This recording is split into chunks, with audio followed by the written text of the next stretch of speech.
విద్యుత్ కార్మికులకు ₹1,00,00,000 పైబడి ప్రమాద బీమా అందించడం దేశంలోనే రికార్డని డిప్యూటీ సీఎం మల్లుబట్టి విక్రమార్క అన్నారు. సోమవారం ఉదయం ప్రజాభవన్లో ఎన్పీడీసీఎల్ పరిధిలో విధులు నిర్వహిస్తూ ప్రమాదవశాత్తు ప్రాణాలు కోల్పోయిన జోగు నరేష్ కుటుంబ సభ్యులకు ₹1,00,00,000 ప్రమాద బీమా చెక్కుతో పాటు విద్యుత్ శాఖలో నరేష్ శ్రీమతికి కారుణ్య నియామక ఉత్తర్వులు అందజేసిన సందర్భంగా డిప్యూటీ సీఎం ప్రసంగించారు. ₹1,00,00,000 పైబడి ప్రమాద బీమా విద్యుత్ సంస్థలో పనిచేసే కార్మికులందరిలో ఒక కొత్త భరోసా నింపుతుంది అన్నారు. విద్యుత్ ఉద్యోగులు అంకిత భావంతో రాష్ట్ర ప్రజలకు మెరుగైన సేవలు అందించాలని డిప్యూటీ సీఎం బట్టి విక్రమార్క కోరారు.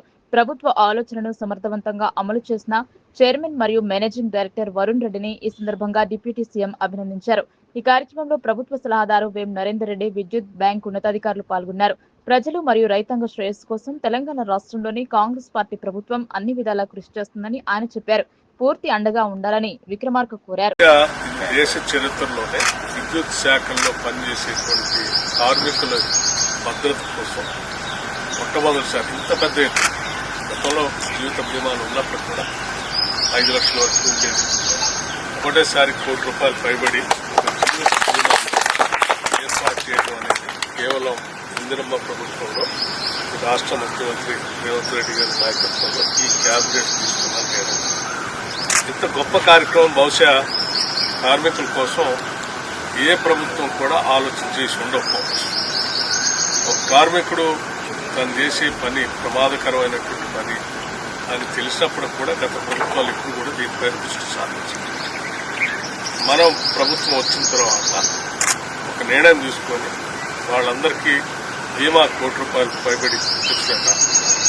తిరిగి ఆ కుటుంబంలో కంపాషనేట్ అపాయింట్మెంట్ పేరు మీద వాళ్ళకి ఉద్యోగ అవకాశం కూడా ఉంది.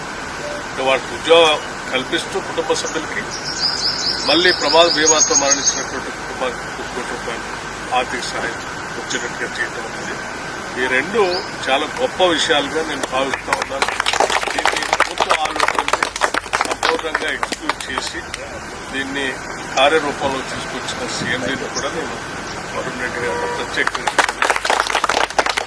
మన ఎనర్జీ శాఖలో సింగరేణి కార్మికుల్లో ప్రవేశపెట్టాం. అట్లాగే ఎలక్ట్రిసిటీ డిపార్ట్మెంట్లో ప్రవేశపెట్టాం. కొన్ని లక్షల మంది పనిచేసేటువంటి కార్మికులకు ప్రత్యేకంగా ఉపయోగపడే ఈ కార్యక్రమం నిజంగా ఈ ప్రభుత్వం యొక్క బాధ్యతకి నిబద్ధతకి ఈ మనకున్నటువంటి కన్సర్న్కి మానవత్వానికి ఒక ప్రతీక. దీన్ని అందరం కార్మికులందరూ దృష్టికి తీసుకోవాలి. చాలా ధైర్యంగా తర్వాత ఒక కాన్ఫిడెంట్ సెక్యూర్డ్ ఫీలింగ్తో మీ విధులు నిర్వర్తిస్తూ ఈ సమాజానికి రాష్ట్ర